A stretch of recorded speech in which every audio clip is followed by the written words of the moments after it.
Everyone, hope you will be fine.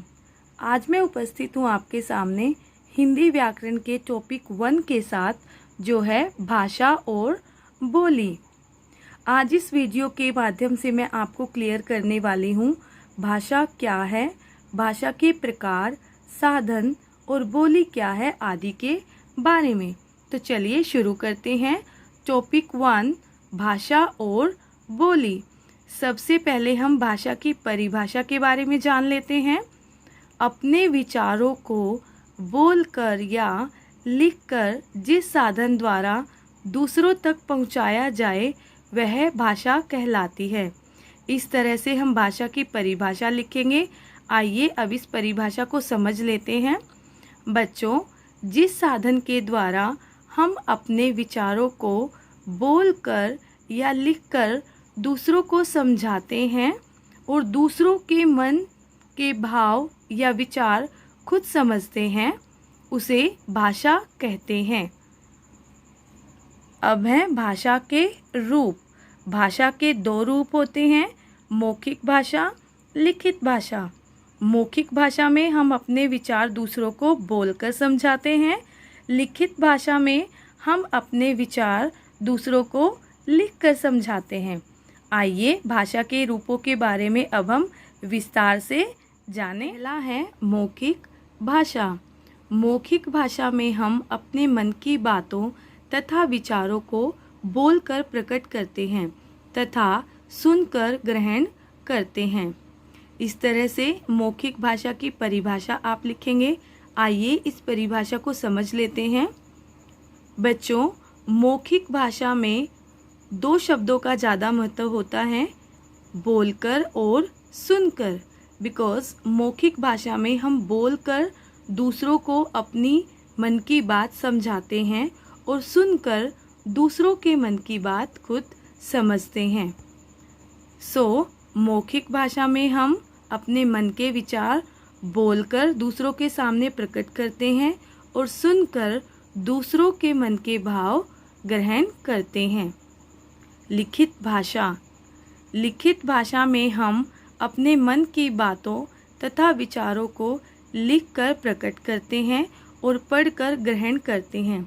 इस तरह से लिखित भाषा की परिभाषा आप लिखेंगे। बच्चों, मौखिक भाषा की तरह लिखित भाषा में भी 2 शब्दों का ज़्यादा महत्व होता है, लिखकर और पढ़कर।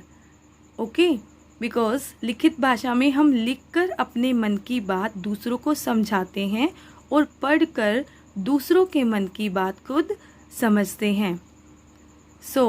लिखित भाषा में हम अपने मन की बात दूसरों को लिखकर समझाते हैं और पढ़कर दूसरों के मन की बात खुद समझते हैं। इस तरह से हमारी मौखिक और लिखित भाषा की परिभाषा होंगी। अब आइए मौखिक और लिखित भाषा के अलावा भी एक और भाषा है जिसे हम कहते हैं सांकेतिक भाषा। जैसा कि नाम से ही पता चलता है, सांकेतिक यानी संकेत। ये संकेत की भाषा होती है। संकेत यानी इशारा, इशारे वाली भाषा इसको कहा जाता है। आइए कैसे लिखेंगे इसके बारे में ये भी जान लेते हैं। कभी कभी हम अपने भावों को इशारों या संकेतों के द्वारा भी व्यक्त करते हैं। बच्चों, कभी कभी हम अपने मन के भाव दूसरों को इशारों से समझाते हैं। जैसे अगर आपको किसी को चुप करना है इशारे में हम कहते हैं अपनी फिंगर को लिप्स पर रखकर कि चुप हो जाओ। इससे सामने वाला समझ जाता है कि हम उसको क्या कहने वाले हैं या फिर क्या कह रहे हैं। जैसे सड़क पर यातायात के नियमों के विषय में बताता ट्रैफिक पुलिस वाला।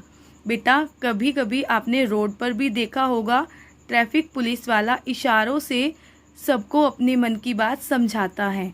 इस तरह से वो भी सांकेतिक भाषा में ही आती है। यह सांकेतिक भाषा होती है। अब हम बात करेंगे भाषा के साधन की। भाषा के 3 साधन होते हैं, लिखित भाषा, मौखिक भाषा, सांकेतिक भाषा। बिकॉज़ 3 तरह से ही हम अपने मन की बात या विचार दूसरों को समझा सकते हैं और दूसरों के विचार खुद समझ सकते हैं। यहाँ पर भाषा का टॉपिक हमारा क्लियर हुआ। अब हम बात करते हैं बोली की। बोली क्या होती है, आइए अब बोली के बारे में जानते हैं। विचार व्यक्त करने के लिए संसार में सभी की अपनी अपनी बोली होती है। इंसानों की तरह सभी जीव जंतु भी आपस में बात करते हैं। उनकी भी अपनी बोली होती है जिससे वे आपस में बात करते हैं और आपस में समझते हैं। बच्चों, विचार व्यक्त करने के लिए संसार में सभी की अपनी बोली होती है और इंसानों की तरह जैसे इंसान बात करते हैं इस तरह ही जीव जंतु भी आपस में बात करते हैं। उनकी भी अपनी बोली होती है जिससे वे आपस में बात करते हैं और आपस में एक दूसरे को समझते हैं। और बच्चों, बोली और भाषा में डिफरेंस होता है। कुछ बच्चे भाषा और बोली का एक ही मतलब लेते हैं, बट दोनों में डिफरेंस होता है। भाषा एक बहुत बड़े क्षेत्र में बोली जाती है, इसका क्षेत्र विस्तृत होता है, और बोली एक सीमित क्षेत्र में बोली जाती है।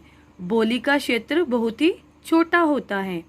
ओके, अब आइए कुछ जीव जंतुओं की बोली के बारे में जानें। यहाँ पर हम कुछ जीव जंतुओं की बोली के बारे में सीखेंगे।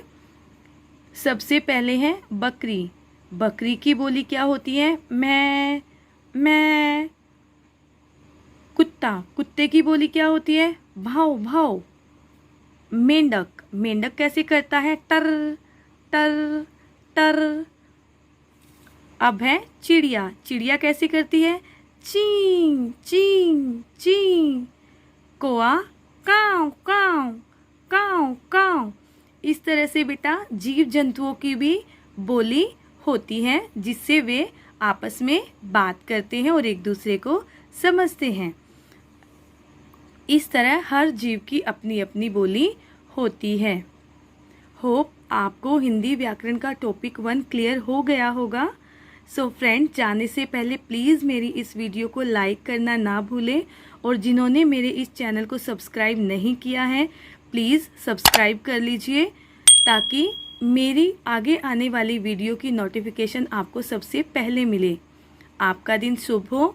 धन्यवाद।